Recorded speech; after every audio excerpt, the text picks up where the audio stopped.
Today, it is still largely cost-free to rape a woman, child, or man in conflicts. Sexual violence has been used through the ages precisely because it is such a cheap and devastating weapon. But for the first time in history, we can reverse this reality. It will require leadership and political courage and a relentless determination to match the cold, calculating brutality of those who will rape the innocent for military or political gain. We see the issue of sexual violence as a moral issue of the decade. It destroys communities, not only communities, it destroyed individual families and society, and the effect is long-lasting. It lingers well after the conflict has ended. It's psychological, it's economic, it's medical, and so the consequences are huge. And I think around the world, all over, it happens from Colombia to Bosnia to Cambodia to DRC. It's all over the world. Preventing sexual violence in conflict is our joint responsibility. It must be part of our work in many areas, from peacekeeping and political missions to mediation, ceasefire agreement, security sector reform, justice sector reform, and the delivery of humanitarian assistance. The United Nations system is committed to delivering as one to end the culture of impunity that prevails in relation to sexual violence. The reason the United Nations has taken up the issue of sexual violence is when it realized the impact of conflict on women, and that was what triggered the United Nations Security Council to actually adopt Resolution 1325. The impact is very devastating. Women suffer more proportionally than men, and it's caused an everlasting crisis in the lives of women. In essence, they have actually created a global legal framework that actually ensures that there is a law. It's become a war crime. And now what we're trying to do is try to work with countries to be able to make sure that this issue does not only become a UN issue, it's also an issue that belongs to the member states. So we're working to support individual countries to make sure we end impunity. So not only that leaders are taken to the International Criminal Court, but the legal structures are built in country to be able to prosecute people.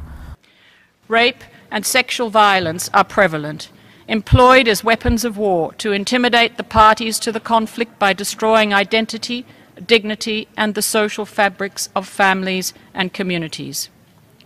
The impact is multiplied by the public humiliation which accompanies these acts when perpetrated in full public view, such as at checkpoints. Children are subject to a high risk of violence. Reports of torture and death of detained children or of the sexual abuse of both boys and girls are particularly harrowing, to the point where child victims are becoming a defining feature of the Syrian conflict. This year, in the Secretary General's report that was submitted to the Security Council, one of the thematic issues that came out very clearly was the issue of sexual violence against boys and men. We've seen it in Syria, we've seen it in Mali. Men can't go and see gynecologists. And the agencies within the UN, within the United Nations Action Against Sexual Violence, UNICEF, UNFP, they are tailored and modeled to respond to women victims. So we have to look at that issue. And the challenge is huge. Rape, as a weapon of war, is an assault on security. And a world in which these crimes happen is one in which there is not and never will be peace.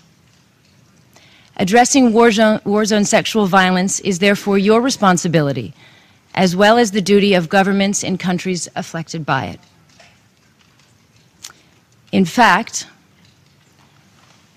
the truth is, in many conflict situations, there is no government to take responsibility, so there is no protection and no accountability. When governments cannot act, the UN Security Council must step in and provide leadership and assistance.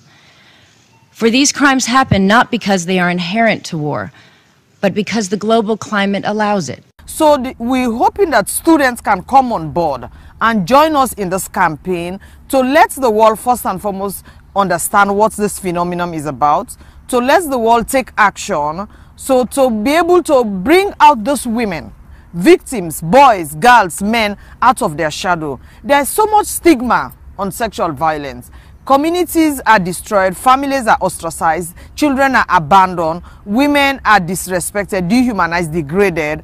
And that effect is a battle no one single person can fight. And so we believe with the strong network among students around the world, the connectivity now they have, they'll be able to talk to each other and even link up with students in the DRC, link up with students in Somalia to be able to know that these students who have been raped or whose parents have been raped are not alone.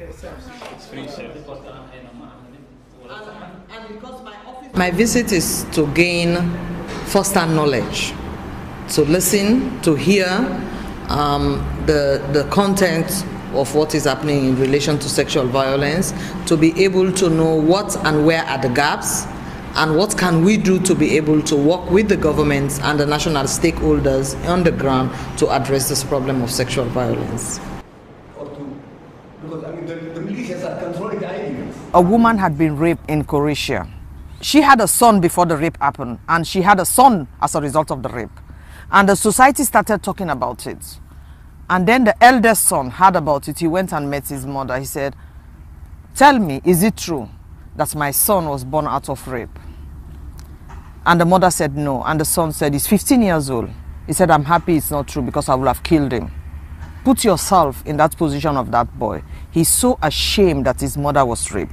So for every student sitting there, just think about your mother being raped. Just think about your younger sister being raped. Just think about you yourself being raped. How would you respond? How would you feel? This is a personal issue, and that's what I said to everybody. These women are our sisters, our mothers, our daughters. So I'm saying to everybody that this is a battle we all have to be on.